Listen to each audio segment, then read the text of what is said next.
सकाल सकाल देखो बो आम माछ बछार लगी पड़ी।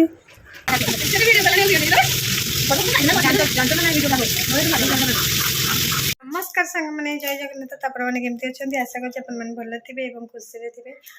चलते आज आउट ब्लॉग में स्वागत कर। आज तो माने दुखर कथा आज आम लवली पूरा असुस्थ हो जाए। आउ 3 दिन है से किसी खाऊनी खाली खाली फेण फेण बांति करुँची खाली फेण फेण बांति करुँची। काली इंजेक्शन मैंने सब दिखाई आज मैंने किसी भी से खाऊनी बोली आज ये सालाइन लगी। सालाइन देखिए डॉक्टर आसम पिनु बिकुन धरिक बस सालाइन लगी। सालाइन तो आम देखा समस्त ये लगी पड़ी आमर देख पिनु ना कुकुर काम धरिक बस पिनु आमर कांदुंट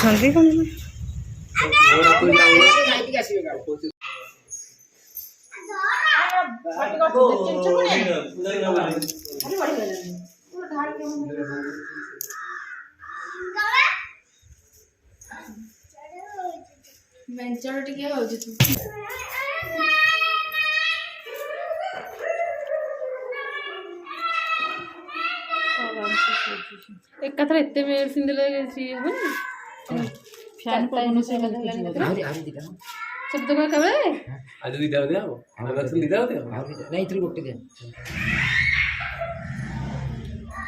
रिएक्शन कौन करियो या आगुटा को चापी रिएक्शन किए करे मोर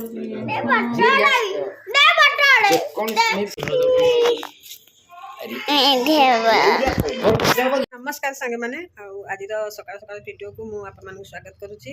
माने काली तो अल्प टे वीडियो करी कारण वीडियो कर मन खराब थिला। आप तो देखी नहीं थे आम लवली देह खराब माने एत सीरीयस देह खराब मैंने किसी 3-4 दिन है कि खाऊनी पीऊनी आछि भी होनी गोटे जगह हिंदी पड़ रही समस्त मन दुख माने आनी। तो कल अल्प टे वीडियो होता मुझे वीडियो तो पोस्ट कर पारिनी। चलतु आज तापर मत भी ये थंडा हो जाए मो देह टे खराब हो देखी पारे आप मुँह पानी फुल्का फुल्का हो जाए मो कंठटा भी अलग शुभुची। चलतु ए देखी ना आज वीडियो आज कौन कम हो चलते देखा।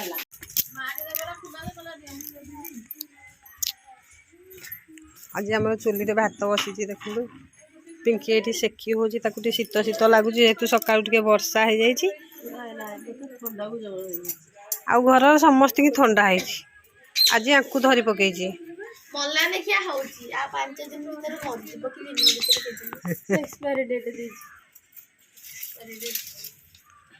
टांकी पानी खाली गाधौनु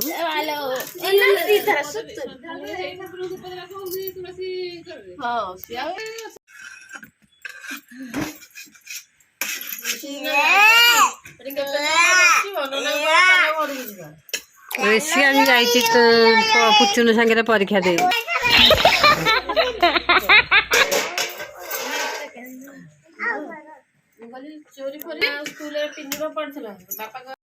आम आसी जाइए माने सजना छुई पारे मुझे सजना छुई पारे आसी पचे पचे बो ए आसीगले मुझे कषि कषि छुई पारिदेवी बोली आ पिंकी ये जगिकी बस छुई पारे नहीं जीव।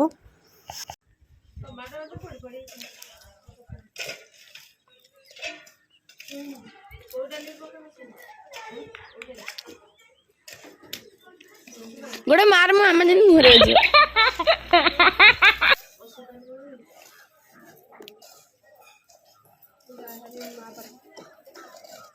बड़ी भेड़ कोट पड़ी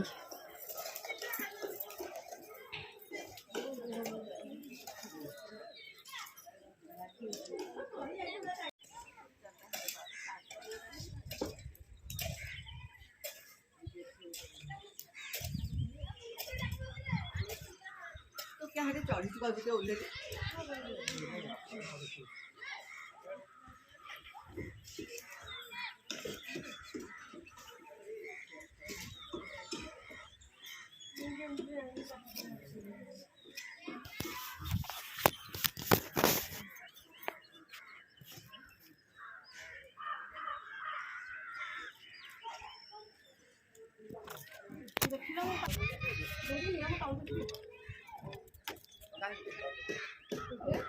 गुड्डलू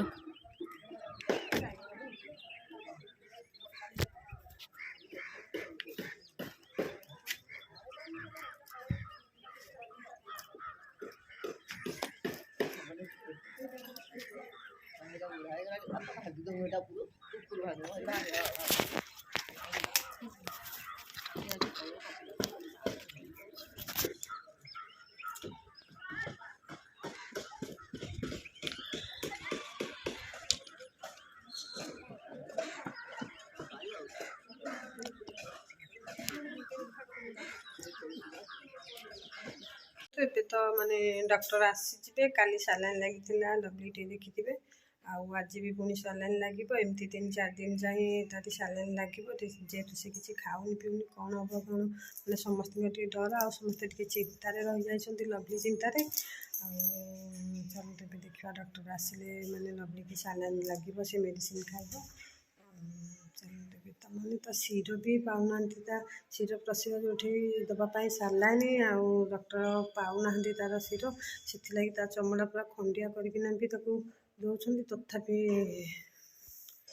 ଆଉ ଟିକେ ମାନେ ଲଭଲି ଝାଡ଼ା ହେଉଛି ଆଉ ବାନ୍ତି ମଧ୍ୟ କରୁଛି। ଚାଲନ୍ତୁ ଏବେ ଦେଖିବା।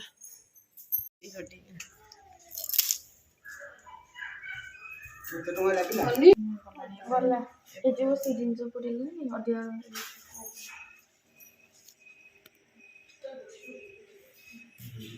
ଆମ କୁକୁର ପୁରା ଅସୁସ୍ଥ, ସେଥିଲାଗି ସମସ୍ତେ ଟେନସନରେ ବି ଅଛନ୍ତି। ପୁଣି ଚେଞ୍ଜ କରାହବ। ନାଇଁ ତେଲ ଆମେ ଛୁଚିରେ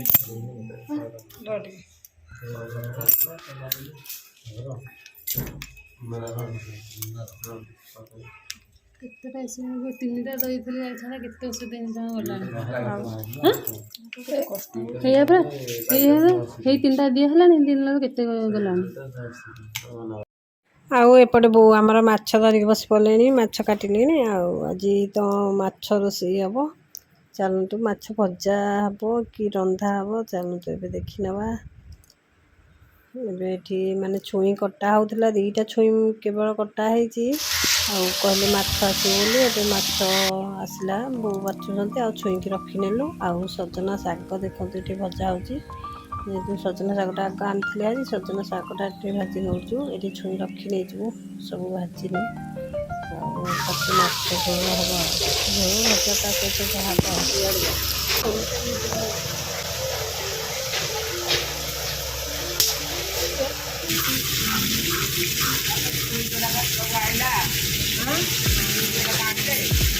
ଏଇଟା ଅଛି ନେଇଯାଅ, ଏଇଟା ଅଛି ନେଇଯା।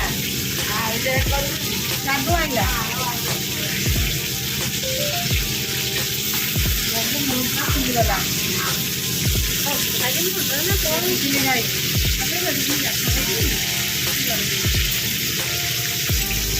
କରୁ ମୋ ଫୁଲ ପଚିବା ଖାଇବା ମେଡ଼ିସିନ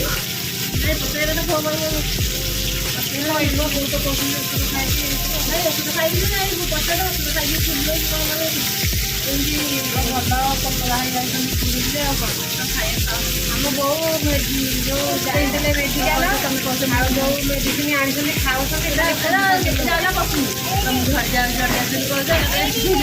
ବାପାଙ୍କୁ ଏତେ ଜୋର ଭୋକ ହେଲାଣି ଯେ ବାଇଗଣ 2ଟା ପୋଡ଼ିକି ନେଲେଣି ଖାଇବାକୁ। ଏନୁ ଆଇଲେଣି କି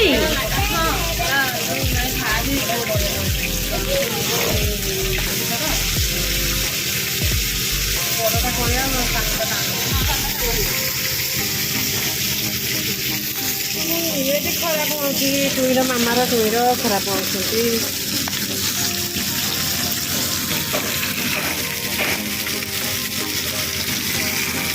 ଆଜି ମାଛ ଭଜାକୁ ପଖାଳ ଭାତ।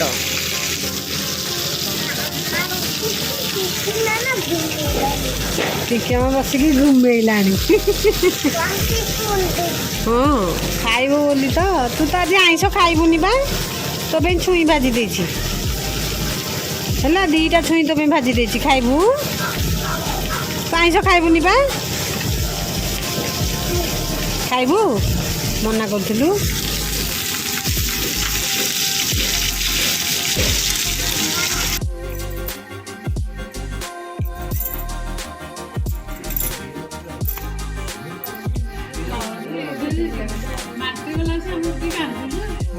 ନଖ ଲାଗିଲା ମାଟିଟା ଭଲ ଗୁଣ ହବ।